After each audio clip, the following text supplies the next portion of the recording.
തമിഴകത്ത് villain വേഷങ്ങളിലും സ്വഭാവ നടനായും തിളങ്ങിയ Daniel ബാലാജിക്ക് വിട. ഹൃദയാഘാതത്തെ തുടർന്നായിരുന്നു അന്ത്യം. തമിഴകത്തിന് പുറമെ മലയാള സിനിമയിലും കഴിവ് തെളിയിച്ച നടൻ ചലച്ചിത്ര ലോകത്തെ ഓർമ്മയാവുകയാണ്.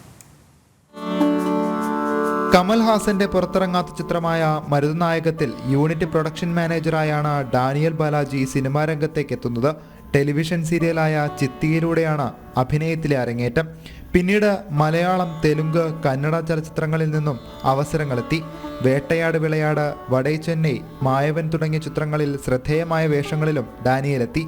ബ്ലാക്ക് എന്ന ചിത്രത്തിലാണ് മലയാള സിനിമയിൽ ആദ്യമായി അഭിനയിച്ചത്. മോഹൻലാൽ നായകനായ ഭഗവാൻ, മമ്മൂട്ടി നായകനായ ഡാഡി കൂൾ എന്നീ ചിത്രങ്ങളിലും ഡാനിയൽ വേഷമിട്ടു. സൂര്യൻ നായകനായി തെന്നിന്ത്യയിൽ തരംഗം സൃഷ്ടിച്ച കാക്കൈ കാക്കയിലൂടെ ഡാനിയൽ ബാലാജി എന്ന നടനെ തമിഴ് സിനിമാ ലോകം തിരിച്ചറിഞ്ഞു. വ്യത്യസ്തമായ അഭിനയ ശൈലി തന്നെയായിരുന്നു ഡാനിയൽ ബാലാജിയെ വേറിട്ട് നിർത്തിയ ഘടകം. ഏപ്രിൽ മാദത്തിൽ കാതൽ കൊണ്ടേൻ, കാക്കൈ കാക്കൈ, വേട്ടയാട് വിളയാട്, മായാവൻ, പൊല്ലാതവൻ, ചിരുതൈ, മുതിരൈ തുടങ്ങിയ ചിത്രങ്ങളിലൂടെ മികച്ച പ്രകടനം നടത്താൻ നടന് കഴിഞ്ഞു. മിത്രൻ ജവഹർ സംവിധാനം ചെയ്ത അറിയവൻ എന്ന ചിത്രമാണ് അവസാനമായി പുറത്തിറങ്ങിയ ഡാനിയൽ ബാലാജിയുടെ ചിത്രം. 48-ാം വയസ്സിൽ കലാലോകത്ത് ഒട്ടേറെ ഓർമ്മകൾ ബാക്കിയാക്കിയാണ് താരം കാലയവനികയിൽ മറയുന്നത്. എന്റർടൈൻമെന്റ് ഡെസ്ക്, ജനം.